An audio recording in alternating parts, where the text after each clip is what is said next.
성경 말씀 에베소서 3장 7절 말씀부터 9절 말씀까지 같이 봉독하도록 하십시다. 이 복음을 위하여 그의 능력이 역사하시는 대로 내게 주신 하나님의 은혜의 선물을 따라 내가 일꾼이 되었노라. 모든 성도 중에 지극히 작은 자보다 더 작은 나에게 이 은혜를 주신 것은 청량할 수 없는 그리스도의 풍성을 이방인에게 전하게 하시고 영원부터 만물을 창조하신 하나님 속에 감추었던 비밀의 경륜이 어떠한 것을 드러내게 하려 하심이라. 아멘.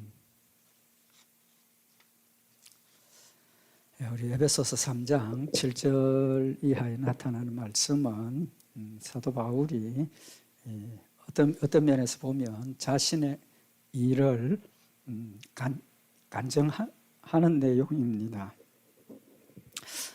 자신이 옛 모습하고 지금 이제 사도가 된 이 모습을 통해서 하나님이 우리를 어떻게 능력으로 우리를 역사하셔서 예수 믿게 하시고 또 사도 바울이 자신과 같이 참 지극히 작은 자보다 더 작은 자신에게 사도의 직분을 맡겨주신 그런 하나님의 사랑. 그래서 오늘 여기 7절에 보면 이 복음을 위하여 그의 능력이 역사하시는 대로 내게 주신 하나님의 은혜의 선물을 따라 내가 일꾼이 되었다. 자기같이 참 미움받고 버림받고 하나님의 진노를 받아야 할 그런 사람이 구원받은 것만 해도 고마운데 사도로 세워서 일꾼으로 세워주셔서 하나님의 일을 감당하게 하신 것이 오늘 여기 하나님의 능력의 역사고 또 은혜 선물이라는 사실을 지금 밝히고 있는 겁니다. 오늘 이 말씀을 통해서 사도 바울을 통해서 하나님이 우리에게 능력으로 어떻게 역사하시는가. 우리가 하나님의 능력 그러면 생각하시는 것들이 있죠. 그런 부분 하나님의 능력이 무슨 의미인가, 그 의미를 또 우리 생각을 하고 또 하나님이 은혜의 선물, 우리에게 주신 은혜와 사랑이 얼마나 큰가 하는 부분 말씀 잠시 상고를 하도록 하십시다. 오늘 여기 3장 7절에 보면 이 복음을 위하여 하나님께서 나를 세우셨다는 거죠. 사도 바울을 일꾼으로 세우신 목적이 복음을 위해서 일꾼으로 세우셨다는 겁니다. 그러면 사도 바울이 복음을 위해서 자기를 세우셨다 했는데 사도 바울이 복음을 위해서 하는 일이 뭡니까? 복음을 위해서 하는 일.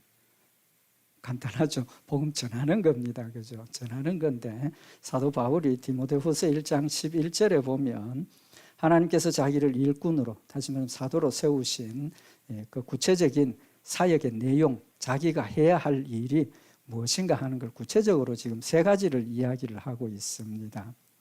거기 디모데후서 1장 11절에 보면 내가 이 복음을 위하여 첫째는 반포자와 두 번째는 사도와 세 번째는 교사로 세우심을 입었다 그랬습니다.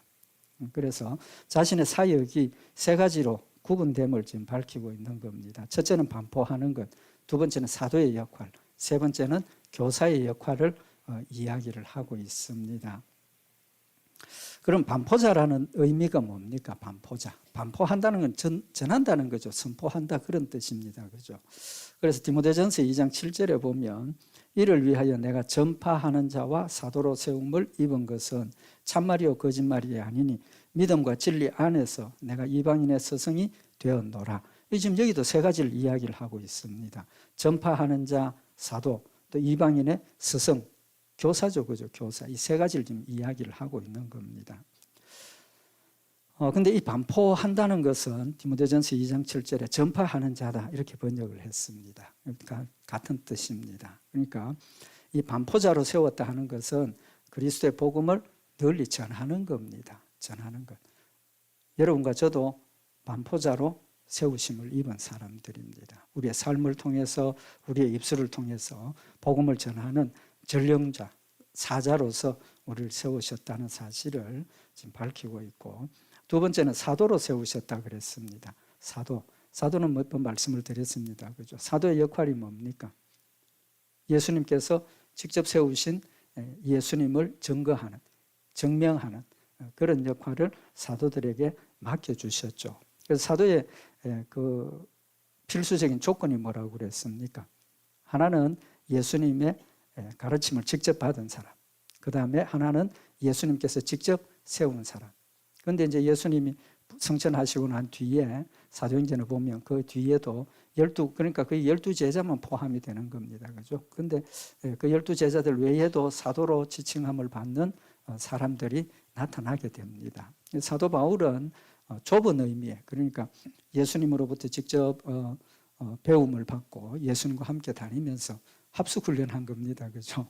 합숙훈련하면서 복음을 배우고 또 훈련을 받았던 12제자들, 좁은 의미의 사도는 12제자들 이야기를 하는 거죠. 그런데 넓은 의미로는 사도 바울도 좁은 의미의 그 사도에 포함을 시킵니다. 왜 그러냐 하면 직접 예수님과 함께 다니면서 훈련을 받지 못했지만 사도 바울은 직접 예수님께서 사도 바울에게 찾아오셔서 사명을 주셨고 또 복음을 누구보다도 정확하고 분명하게 복음의 교리를 가르쳐 주셔서 비밀을 사도 바울에게 보여주셨죠. 다른 사도들은 그걸 잘 분별을 못하고 있을 그 당시에도 사도 바울은 명확하게 그 의미를 깨닫고 예수 그리스도의 메시아 되심과 예수 그리스도의 구속의 사역을 증거하고 또 이단이라 할 수 있죠. 뭐 할례를 행해야 된다, 율법을 지켜야 된다, 이런 이제 문제들이 생겼을 때 단호하게 복음은 그게 아니다라는 것을 명확하게 밝히고 교회의 복음의 기초를 든든하게 세웠던 그런 사람이죠. 그래서 사도로 세움을 받았다는 겁니다. 그래서 하나님의 그 복음의 비밀을 정확하고 누구보다도 정확하게 예수 그리스도가 메시아이시고 예수 그리스도를 믿음으로 구원받는다는 사실을 증거한 사람이 바로 사도 바울입니다. 그래서 사도는 예수 그리스도의 죽으심과 부활하심을 전하는, 근데 성경에 뭐라고 표현을 했느냐 하면 누가복음 24장 46절에 보면 또 이르시되 이같이 그리스도가 고난을 받고 제3일에 죽은 자 가운데서 살아날 것과 또 그의 이름으로 죄 사함을 얻게 하는 회개가 구속의 사역에 대한 거죠. 그 구속의 사역, 복음에 대한 그 내용이 예루살렘으로부터 시작하여 모든 족속에게 전파될 것이 기록되었으니 너희는 이 모든 일의 증인이라. 여기는 너희는 누굽니까? 12제자들 중심이 되는 거죠. 그래서 예수님께서 사도로 세우신 그분들의 사역, 핵심적인 사역은 예수 그리스도가 우리를 대신해서 십자가에 못 박혀 죽으셨고 우리가 예수 그리스도를 믿음으로 죄 용서함을 받고 회개하고 죄 용서함을 받고 천국 간다라는 그 복음의 핵심을 증거하는 증인으로 세워주셨다는 겁니다. 그러면서 누가복음 24장 49절에 보면 볼지어다 내가 내 아버지의 약속하신 것을 너희에게 보내리니 너희는 위로부터 능력을 입히울 때까지 이 성에 유하라 하시니라. 예수님께서 제자들에게 명령을 하셨죠. 마지막 명령이 뭡니까? 아버지의 약속하신 것을 너희에게 보낼 테니까 그거 보낼 때까지 예루살렘 성에 머물러 있으라. 그러면서 보내리니 너희는 위로부터 능력을 입히운다라고 말씀을 하셨습니다. 그러니까 하나님께서 보내주시겠다고 약속하신 그 약속이 뭡니까? 능력이죠. 그죠? 능력. 여기 능력을 입히운다 그랬습니다. 그럼 능력이 입히우는 그 주체는 누굽니까? 성령님이시죠. 성령님을 보내셔서 성령님이 우리 마음 가운데 오시면 이 하나님을 믿게 되고 또 예수님을 믿고 우리가 뭘 가집니까? 능력을 가집니다. 우리 능력 있는 사람들입니다. 그래서 사도 바울에게 이 능력을 주시고 그 능력으로 사도로 세우셨다라는 걸 지금 이야기를 하고 있는 겁니다. 그 다음에 이제 그 사도로 세운 그 한 가지 일이 더 뭐냐 하면 교사라고 그랬습니다. 그죠? 교사는 가르치는 사람입니다. 그죠? 그래서 예수님 공생애 동안도 예수님을 선생님이여 그렇게 호칭을 한 경우들이 많지 않습니까? 그죠? 선생님이여. 그 선생을 의미를 하는 겁니다. 뭘 가르치는 사람입니까? 크게 보면 하나님을 가르치는 사람입니다. 하나님을 가르치는 사람. 왜 그러냐 하면 예수님께서 사복음서에 보면 계속 말씀을 전하시면서 내가 너희에게 말하는 이 말이 내 말이 아니고 누구의 말이라 그랬습니까? 아버지께서 나한테 주는 말씀을 내가 너희에게 전하는 거다. 아버지의 말씀이라고 자꾸 소개를 하고 있습니다. 그 다음에 그 모든 일들이 아버지께서 계획하시고 인도하시고 역사하시는 일이라는 사실도 밝히고 있는 거죠. 그러니까 예수님이 핵심적으로 지금 밝히고 있는 것은 하나님에 대해서 지금 밝히고 계시는 겁니다. 그래서 예수님께서 선생으로서 하나님을 전하고 하나님을 소개하고 또 하나님을 믿게 하는 그런 역할을 감당을 하신 겁니다. 마찬가지로 제자들도 사도들도 하나님이 살아계시고 하나님이 우리를 사랑하시고 하나님 예수 그리스도를 보내셔서 십자가에 못 박혀 죽게 하시고 우리를 구원하신 이 복음의 역사를 가르치는 역할을 우리가 해야 된다는 거죠. 그냥 무조건 전하는 게 아니라는 겁니다. 그래서 성경에 보면 목회자들, 목사들, 그 다음에 감독들을 선정하는데 기준을 말씀을 하셨습니다. 그죠? 누가 감독이 돼야 된다. 이제 그 기준을 말씀을 하시는데 그 감독의 기준 중에 중요하게 이야기하시는 게 한 가지가 있습니다. 뭐가 있습니까? 가르치기를 잘하며 가르치기를 잘해야 된다는 것을 명백하게 지금 밝히고 있습니다. 예를 들면 디모데후서 3장 2절에 보면 그러므로 감독은 책망할 것이 없으며 한 아내의 남편이 되며 절제하며 근신하며 아담하며 나그네를 대접하며 가르치기를 잘하며 또 디모데후서 2장 24절에 마땅히 주의 종은 다투지 아니하고 모든 사람에 대하여 온유하며 가르치기를 잘하며 참으며 징계하는 그런 조건들을 이야기를 하는데 가르치기를 잘해야 된다라고 분명히 밝히고 있습니다. 그 말은 무슨 의미가 있습니까? 예수 믿는 건 맹목적인 게 아닙니다. 예수 믿는 신앙생활은 맹목적인 게 아닙니다. 뭐가 있습니까? 믿는 내용이 있습니다. 우리는 믿는 내용이 있고 믿는 방법이 있고 또 우리의 행함이 모든 것이 믿음의 열매가 우리의 뜻이나 인간의 계획이나 인간의 기준에 사는 것이 아니라 누구의 뜻? 하나님의 뜻에 따라서 하나님의 방법을 따라서 하나님이 원하시는 대로 우리가 움직여져야 된다는 거죠. 그렇게 하려면 필수적으로 뭘 알아야 됩니까? 하나님이 뭘 원하시는지, 하나님 우리에게 어떤 걸 역사하시는지, 하나님이 어떻게 우리를 사랑하시는지 구체적인 내용이 있어야 된다는 거죠. 그걸 알 때 이게 하나님의 역사구나. 그걸 알 때 이게 사탄의 역사구나. 분별이 되어지는 겁니다. 그렇기 때문에 감독으로 세워주신 핵심적인 그런 사역 중에 하나가 교사의 역할을 성경은 강조하고 있는 겁니다. 그렇다면 우리 성도들도 마찬가지죠. 교사가 있으면 누가 있어야 됩니까? 학생이 있어야 됩니다. 그죠? 배우는 학생이 있어야 됩니다. 훌륭한 학생이 있고 훌륭하지 못한 학생들도 있습니다. 그죠? 훌륭한 학생이 돼야 된다는 거죠. 가르침을 잘 받고 가르침을 마음에 새겨서 그 가르침대로 우리가 움직여가는 이제 그런 역사가 있어야 된다는 사실을 지금 우리에게 교훈을 하고 있는 겁니다. 그래서 사도 바울이 복음을 위해서 세워졌는데 그 복음을 위해서 하는 일이 전파하는 것, 그 다음에 정인이 되어서 예수를 믿는 소개하는 것, 복음을 소개하고 그 다음에 교사로서 가르치는 일. 그래서 성도들의 삶이 말씀 가운데서 바로 생활하고 하나님을 바르게 믿을 수 있도록 인도하시는 그런 역사가 있어야 한다는 사실을 아울러서 우리에게 교훈을 하시는 말씀입니다. 그 다음에 사도 바울이 사도가 되는 그 일에 복음을 위하여 세워주셨다. 그러니까 사도 바울은 자기의 그 사명이 뭔가를 명백하게 알았다는 겁니다. 우리도 우리에게 맡겨진 사명을 명백하게 알아야 되죠. 내가 무슨 역할을 받았는지, 내가 어떤 일꾼인지를 알아야 거기에 맞게 충성하고 또 순종하고 하나님의 일을 할 수 있다는 겁니다. 엉뚱한 데 가서 문 두드리면 아무 소용없습니다. 그런 의미도 잠깐 있습니다. 그 다음에 여기 말씀을 보면 복음을 위하여 그의 능력이 역사하시는 대로 내게 주신 하나님의 은혜의 선물을 따라 내가 일꾼이 되었다. 그 일꾼이 된 것은 뭡니까? 그의 능력이 역사하셔서 일꾼이 되었다는 겁니다. 그의 능력이 역사하셔서 일꾼이 되었다. 이 능력은 어떤 의미가 있습니까? 능력이 힘이죠. 뭘 할 수 있는 힘. 그죠? 능력을 이야기를 합니다. 그러면 사도 바울이 지금 이야기하는 이 능력은 어떤 내용입니까? 하나님의 능력으로 사도 사울이 바울 되게 하셨습니다. 그죠? 사울이 바울 되게 하셨습니다. 사울의 옛사람의 모습 우리 잘 알지 않습니까? 어떤 사람입니까? 최선봉에 서서 예수 믿는 사람을 박해하고 핍박하고 교회를 잔해하고 심지어 스데반을 순교하는 일에 정인이 되어서 스데반을 죽이는 일에 앞장섰던 사람입니다.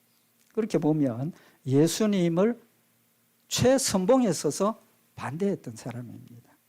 최선봉에 서서 반대했던 사람입니다. 그런데 이 사람이 예수 믿을 수 있겠습니까? 없겠습니까? 상식적으로. 지금 우리가 전도해보면 어떤 사람은 굉장히 그 예수에 대한 반감을 가지고 적극적으로 아니다라고 부정하는 분들이 계시는데 전도가 쉽습니까? 어렵습니까?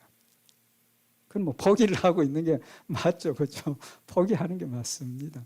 그럼에도 불구하고 그런 사람도 예수 믿더라는 겁니다. 또 어떤 면에서 보면 전도를 해보면 잘 받아들이는 것 같아요. 맞아. 근데 그런 사람이 더 잘 안 믿고 끈질기게 안 믿는 경우도 볼 수가 있습니다. 그런데 결론은 뭐냐 하면 사도 바울과 같이 최선봉에 서서 예수를 핍박하고 반대하고 이랬던 사람이 사람의 어떤 권면이나 우리의 어떤 지식이나 경험이나 우리가 어떤 걸 가지고 설득한다고 해서 넘어가겠습니까? 안 넘어가겠습니까? 그건 절대로 안 넘어가죠. 어떤 지식이나 세상적인 것 매어 달려서 애걸 복걸을 해도 안 될 가능성이 더 많다는 겁니다. 그런데 어떻게 됐습니까? 단번에 그가 하나님 앞에 예수님 앞에 거꾸로 지고 예수를 영접하는 역사를 이룬 겁니다. 누가 하신 겁니까? 하나님의 성령의 능력의 역사로 하나님께서 사람의 마음에 성령의 역사로 사도 바울과 같은 이런 사람도 순간에 예수를 믿게 만드시더라는 겁니다. 예수님 자신의 모습을 보여주시고 나는 네가 핍박하는 예수다라는 그 말씀 한마디에 사도 바울이 거기에 거꾸러지고 사도 바울을 이렇게 세워서 사도로 세우셔서 복음 전하고 죽기까지 주의 일을 위해서 하는 능력의 역사를 행하셨다는 겁니다. 그게 곧 하나님의 능력입니다. 우리가 하나님의 능력을 이야기를 하면 뭘 먼저 생각을 하십니까? 되게 우리가 하나님의 능력을 이야기를 하면 은사적인 거, 그죠? 불치병이 걸렸는데 기도했더니 나았다. 내가 지금 막 집을 팔아야 되는데 못 팔아가지고 막 있다가 하나님 기도 열심히 했더니 팔아주었다. 물론 하나님의 능력입니다. 하나님의 능력입니다. 하나님의 도우심과 함께 하신 거, 인도하심, 모든 일이 하나님이 함께 하시는 거니까 그 어떤 일이든지 하나님의 역사인 건 분명합니다. 그렇지만 하나님이 우리에게 말씀하시는 그 능력은 어떤 의미냐 하면 하나님의 말씀을 순종하게 하시는 게 제일 큰 능력입니다. 우리 같은 사람이 하나님 말씀 순종하는 것 우리 힘으로 됩니까? 안 됩니다. 하루에도 몇 번씩 안 하려고 노력을 하는데 안 되지 않습니까? 누구 힘으로 합니까?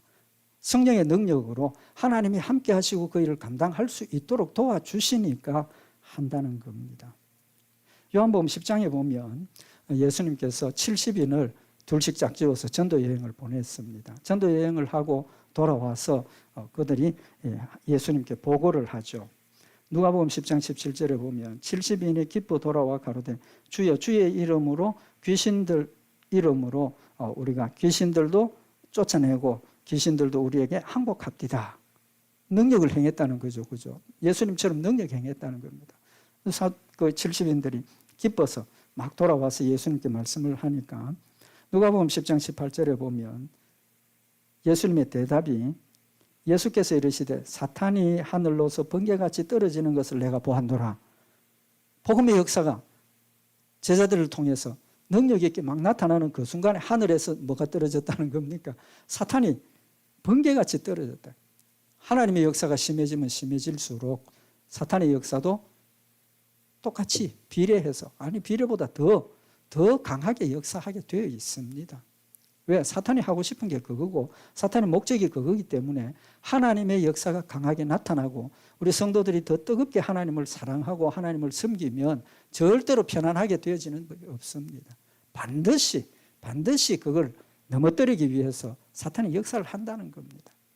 70인들이 아무것도 몰랐지만 주님 주시는 그런 능력을 가지고 가서 복음 전하고 능력을 행하고 돌아오니까 마음이 얼마나 기뻤겠습니까? 얼마나 당당했겠습니까?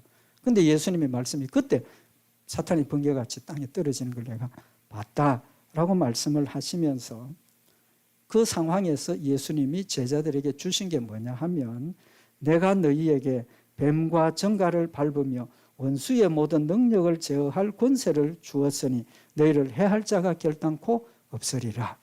사탄이 내려와서 우리를 공격하고 우리를 넘어뜨리려고 하는데 그냥 있을 수 없지 않습니까? 그냥 두면 우리가 넘어질 수밖에 없고 그냥 두면 우리는 전쟁에 패할 수밖에 없는 그런 상황이니까 예수님께서 제자들에게 뭘 주셨습니까? 권세를 주셨습니다. 권세를 주셨습니다. 제자들에게만 주신 것이 아니라 여러분과 저에게도 똑같은 권세를 주셨습니다. 왜? 우리도 사탄과 싸우는 상태에 있고 지금도 우리는 사탄과 싸우기 때문에 우리에게 필요한 게 뭡니까? 권세가 필요하다는 겁니다. 하나님 주신 권능과 하나님 주신 그 권세로 우리 앞에 닥치는 그런 사탄의 역사를 물리치고 승리하고 하나님의 뜻을 이루도록 하신다는 사실을 지금 말씀을 하시고 있는 겁니다. 그래서 원수의 모든 능력을 제어할 권세를 주셨으니 너희를 해할 자가 결단코 없으리라. 결단코 없으리라. 때로 우리가 사탄과의 싸움에서 넘어질 때가 있습니다. 때로 사탄과의 싸움에서 우리가 마음의 상처를 받고 낙심할 때, 두려워할 때 있습니다. 그럼에도 불구하고 너희를 해할 자가 결단코 없다 하는 겁니다. 순간순간 넘어질 때도 있고 순간순간 낙심할 때도 있고 순간순간 두려워할 때도 있지만 하나님께서 우리를 그냥 버려두시지 아니하시고 하나님의 그 능력을 우리의 마음속에 주시고 강건하고 담대한 믿음을 주시고 사랑을 통해서 위로해 주시고 격려해 주셔서 힘을 다시 회복해 하시고 감당하게 하신다는 사실을 지금 말씀을 하고 있는 겁니다. 그래서 능력으로 사도 바울을 사도로 세우셨다 하는 그것은 하나님의 말씀을 전하면서 사탄을 물리치고 하나님의 뜻을 끝까지 전할 수 있는 능력을 주셨다라는 사실을 지금 말씀을 하고 있는 겁니다. 사도 바울이 그 어려운 위험 가운데 처했지만 죽는 것도 내게 유익함이라고 고백할 수 있는 이유가 뭡니까? 하나님께서 그의 마음속에 능력을 주셨고 담대케 하셨고 하나님의 사랑을 알았기 때문에 자기가 받은 그 사랑과 은혜 너무나 귀하고 감사해서 어떻게 하면 내가 이 사랑을 감당할 수 있을까? 오로지 거기에 집중이 되니까 사탄을 물리칠 수 있는 능력이 곧 자기를 강하게 하고 담대케 하는 그런 능력이라는 겁니다. 그 능력으로 주셨다는 겁니다. 그래서 사탄을 이긴다는 의미가 뭡니까? 결론은 하나님 말씀대로 순종한다는 겁니다. 하나님 말씀대로 순종, 복잡한 거 아무것도 없습니다. 우리가 사탄을 이기는 것은 하나님 말씀대로 순종하는 게 사탄을 이기는 겁니다.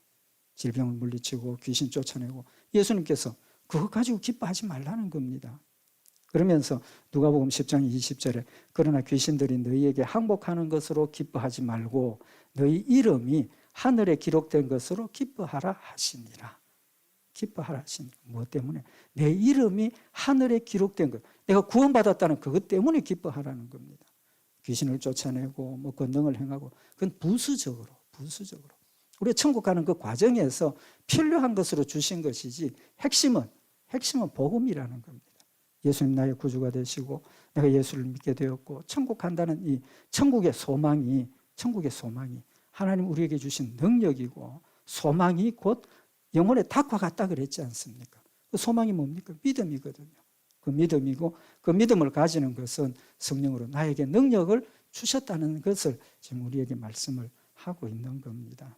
그래서 이 능력은 에베소서 6장 18절에 보면 모든 기도와 간구로 하되 무시로 성령 안에서 기도하고 이를 위하여 깨어 구하기를 항상 힘쓰며 여러 성도를 위하여 구하고 에베소서 6장 10절 이하에 나타난 말씀을 보면 우리의 능력을 무장하는 그런 내용을 설명을 하고 있습니다. 종말로 너희가 주 안에서와 그 힘의 능력으로 강건하여지고 힘의 능력으로 강건해지는데 그 위에 마귀의 괴계를 능히 대적하기 위하여 하나님의 전신갑주를 입어라. 우리 마음 강하고 담대한 믿음을 가지고 전신갑주를 입으라 그러셨죠. 그 전신갑주가 뭡니까? 진리로 허리띠를 띠고 의의 흉배를 붙이고 평안의 복음에 예비한 것으로 신을 신고 또 믿음의 방패를 가지고 구원의 투구와 성령의 검 곧 하나님의 말씀을 가지라라고 말씀을 하시고 그것 가지고 부족하다는 겁니다. 한 가지가 더 필요하다는 겁니다. 그게 뭡니까? 모든 기도와 간구로 하되 무시로 성령 안에서 기도하고 이를 위하여 깨어 구하기를 항상 힘쓰며 라고 말씀하셨습니다. 그 무장하고 한 가지 더 필요한 게 뭡니까? 기도하라는 겁니다. 기도하라. 성령 안에서 기도하라는 겁니다. 육신의 욕심을 가지고 때로는 그것도 필요하지만 성령 안에서 기도하는 것이 필요하다라는 사실을 필수라는 사실을 지금 우리에게 말씀을 하고 있는 겁니다. 그래서 쉬지 말고 기도하라 하신 의미가 바로 이겁니다. 쉬지 말고 기도하라. 그 의미 전에도 말씀을 드렸지만 쉬지 말고 기도한다는 의미가 우리 눈 감고 그렇게 하려면 매일 눈 감고 바깥일을 어떻게 합니까? 기도한다는 그 의미는 하나님을 찾는다는 겁니다. 하나님을 부른다는 겁니다. 하나님, 그게 기도입니다. 내가 하나님을 잊어버리고 있다가 아이고 하나님, 그게 기도입니다. 그게 기도라는 겁니다. 그래서 항상 쉬지 말고 기도하라는 것은 쉬지 않고 기도할 수 있는 것은 결론은 뭡니까? 한순간도 하나님을 잊어버리지 않는 것. 하나님을 잊어버리지 않고 늘 기억하는 것. 그게 기도하는 거예요. 그게 기도예요. 그리고 하나님 내 마음속에 계시고 성령님 내 마음속에 와 계시니까 사실은 하나님 나와 항상 늘 함께 하고 계십니다. 문제는 어디에 있습니까? 나한테 있는 거예요. 하나님 함께 하고 계심에도 불구하고 내가 그걸 잊어버리고 있으니까 염려하게 되고 걱정하게 되고 낙심하고 하나님 날 사랑하심에도 불구하고 그 사랑을 의심하니까 원망하게 되고 불평하게 되고 낙심하게 되고 그렇다는 거죠. 핵심이 하나님을 늘 기억하고 하나님이 항상 나와 함께 하심을 느끼고 하나님 말씀대로 순종하는 그것이 우리에게 능력이라는 사실을 말씀을 하고 있는 겁니다. 마지막에 여기 하나님의 은혜의 선물을 따라 주셨다 그랬습니다. 능력의 역사들 하나님이 함께 하신 이 모든 것들의 원인이 은혜의 선물이라는 겁니다. 은혜의 선물을 다른 말로 표현하면 뭡니까? 사랑입니다. 그죠? 사랑. 은혜가 뭡니까? 하나님 사랑으로 값없이 우리에게 베풀어 주시는 선물들. 그게 바로 은혜의 선물입니다. 은혜의 선물. 사랑이라는 거죠. 하나님이 사도 바울에게 베푸신 사랑은 어떤 사랑입니까? 사도 바울이 아까도 처음에도 말씀을 드렸고 또 우리가 잘 알고 있는 것처럼 사울일 때는 어떤 사람입니까? 인간적으로 생각하면 그런 사람 다시는 상종도 안 하고 용서고 뭐고 없고 다시 끊어버리고 싶은 그런 사람 아니겠습니까? 인간적인 상식 기준에서 보면 그런 사람 하나님이 어디로 보내야 됩니까? 지옥 제일 먼저 보내시고 지옥 제일 아랫목에 보내야 될 사람입니다. 그런데 그를 예수 믿게 하시고 구원받게 하시고 그것도 모자라서 사도로 제일 어떤 면에서는 제일 훌륭한 제일 핵심적인 사도로 그를 세워주셨습니다. 그게 뭡니까? 사랑이 아니면 할 수 없는 겁니다. 사랑이 없으면 할 수 없습니다. 하나님의 무한하신 사랑이 아니면 하나님의 풍성하신 사랑이 아니면 그렇게 앞장서서 핍박하고 반대하고 했던 그 사람을 구원만 해주신 게 아니라 그를 앞세워서 주의 복음을 전하게 하시고 그를 통해서 많은 능력의 역사를 행하게 하시는 그런 축복을 주신 겁니다. 그 축복을 주신 것이 조건을 달고 주셨습니까? 사울에게 너 뭐 어떻게 해라. 너 뭘 주면 내가 하겠다. 그런 조건을 달고 하셨습니까? 아니지 않습니까? 아닙니다. 그냥 주셨습니다. 언제? 제일 앞장서서 예수 믿는 사람들을 잡아 죽이기 위해서 다메섹으로 가는 그 순간에 예수님 찾아오셔서 그를 변화하게 하시고 예수 믿게 하시고 그 순간에 그에게 복음의 비밀을 알게 하시고 사도로 세워주시는 그런 역사를 우리에게 베푸셨다는 겁니다. 그런 사랑을 하나님께서 사도 바울에게만 주신 게 아니라 여러분과 저에게도 똑같은 사랑을 베풀어 주신 겁니다. 똑같은 사랑을 베풀어 주셨어요. 사도 바울에 대해서 우리가 상고를 하면서 사도 바울만 이렇게 예수 믿기 전에는 못됐구나 싶었지만 나를 돌아보면 나는 사도 바울보다도 더 못된 사람이라는 게 드러나지 않습니까? 그럼에도 불구하고 하나님께서 용서하시고 예수 믿게 하시고 주의 일들을 감당하게 하시고 하나님의 축복으로 하늘나라의 산소망을 가지고 살아갈 수 있도록 지금도 역사하고 계시는 하나님이시라는 겁니다. 그래서 고린도전서 15장 10절에 보면 그러나 나에 다 된 것은 하나님의 은혜로 된 것이니 내게 주신 그의 은혜가 헛되지 아니하여 내가 모든 사도보다 더 많이 수고하였으나 내가 아니요 오직 나와 함께 하신 하나님의 은혜로라. 하나님의 능력으로 한 것을 알고 있고 믿고 있으니까 내가 많은 사도들보다 더 많은 일들을 했지만 내가 한 게 아니고 누가 했다는 겁니까? 오직 나와 함께 하신 하나님의 은혜로 했다라고 고백을 하고 있는 겁니다. 그러니까 결국은 사도 바울이 모든 것이 하나님의 은혜요, 하나님의 사랑이요, 하나님의 선물이라는 그런 믿음의 고백을 하게 된다는 겁니다.